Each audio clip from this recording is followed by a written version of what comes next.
We've been talking about the interior angles of a triangle and how the interior angles of the triangle add up to 180. Well, we're going to go back and we're going to use something. In fact, let me pull this back up. We did this the other day. We used a triangle. This one right here, we found out that when we did this one, we did 72 plus 22 is 86. And then we did the linear pair, 180 minus 86 gave us this 94. What we're going to find out is, does this always happen? Does this angle that's outside always add up to these two angles? Or do these two always add up to that one? That's what we're going to talk about today. So first, let's get some things out of the way. 1, 2, and 3 are my interior angles. Okay, 5 and 4, and then also I could add another one up here, and 6. Those are exterior angles. So you get an exterior angle just by extending one of the sides. And notice that 1 and 5, 2 and 4, and 3 and 6 form a linear pair. So if exterior angle 5, the adjacent interior angle is angle 1. So adjacent means side by side, right? They're side by side. Remote means it's on the other side, it's on the opposite side, or it's not touching, it's non-adjacent, okay? So non-adjacent. So 1 is adjacent to 5, and 2 and 3, so angle 1 and angle 2 and angle 3 are our remote interior angles. Okay, if we use exterior angle 4, the adjacent interior angle is angle 2, and the remote or non-adjacent interior angles to 4 are 1 and 3. 1 and 3 are inside, but they are not adjacent to angle 4. They're not touching angle 4. So the exterior angle theorem says this, that the measure of one exterior angle is equal to the sum of the two non-adjacent or remote interior angles. Okay, so what that tells us is this, is that angle 5, this angle right here, is equal to angle 2 plus angle 3. Angle 5, this exterior angle, is equal to 2 plus 3. Okay, also angle 4 is equal to 2 is touching, so that doesn't count, so we have to use 1 and 3. Now this is not a theorem that you use very often, and it's mainly because we know about linear pairs and triangles add to 180. So if we were to use this theorem on this problem right here, here's what we would get, and then I'll show you, you do have an alternative. Okay, so what happens is we know that the sum of the remote interior angles, what we just said, the sum of the remote interior angles adds up to the exterior, the one exterior. Now what I like to do is I like to write it this way. These two added together, they're just way over here by themselves, that's what remote means, equals this number right here. So we can set that up and we can say 2x plus 95 is equal to 145. Part plus part equals our new whole. Okay, so you can do 145 minus 95. We're going to solve the algebra problem now.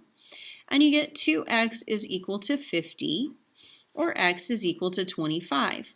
Now that's one way, that's using the theorem that we just learned. That's one way to do the problem. Now, say that you're sitting on a test and you're stuck and you can't remember, but you're really good with linear pairs and you do remember that.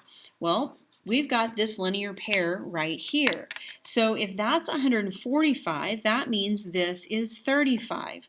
So if you are completely stuck, but you remember linear pairs and the triangles add up to 180, then what you can do is you can take these three and add them together and set them equal to 180. So we can say 2x plus 95 plus 35 equals to 180 because those three are interior angles of a triangle. So now we have 2x plus 130 is equal to 180. Or 2x is equal to 50 if you subtract 130 from both sides, or x is 25. So see, it doesn't matter. Now the reason why it works is because linear pairs add up to 180 and triangles add up to 180. And since that happens, then these two, those remote interior, add up to be your one exterior. This is the one angle that's in common, right? This is the angle that's in common with the linear pair, and it's the angle that's in common with the triangle. And so what we do is we just take out that middleman, and we say that these two equals that one. Now, you kind of have an option. You don't have to use that theorem when you're doing a problem like number one. But when you're doing a problem like number two, you really do want to do it this way because the alternative is ugly. I'll show you the alternative, but you won't like it. And again, if you'll set it up like this, these two, anytime you see this type of problem, it will be this way.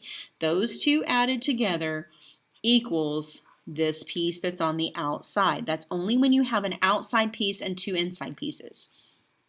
So this outside piece, 5x plus 6, is equal to x plus 2x plus 20. Now set it up, then start doing something with it. 5x plus 6 is equal to 3x plus 20.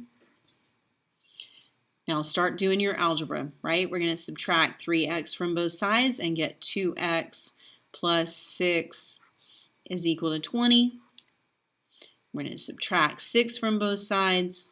We get 2x is equal to 14, which gives us that x is equal to 7. Now, I told you that there's an alternative, but let me show you what the alternative is because I don't think you're going to want to do it. If you use the same idea that we used over here, we did 180 minus 145, and that's where that 35 came from. Well, you could do the same thing. It's just this angle out here is ugly. So you could do 180 minus the angle that's outside, and then you could use this angle plus this angle plus this angle equals 180. But you're going to make a mistake here. I don't want you to make this mistake by not distributing that minus sign. Okay, and so that's why I don't recommend that you do that you know this rule well enough to know that when you recognize this kind of problem, that the exterior angle is equal to the sum of the remote interior angles. These two right here added together equals that one right there. Okay, these two added together equals that one. And while we have it, since we added 6, these two added together gives you 6. Okay, those two on the inside gives you the 1 on the outside. And we saw that happen with that other problem that we did, and well, we didn't need this theorem at that time, but that's an alternative that you could use then.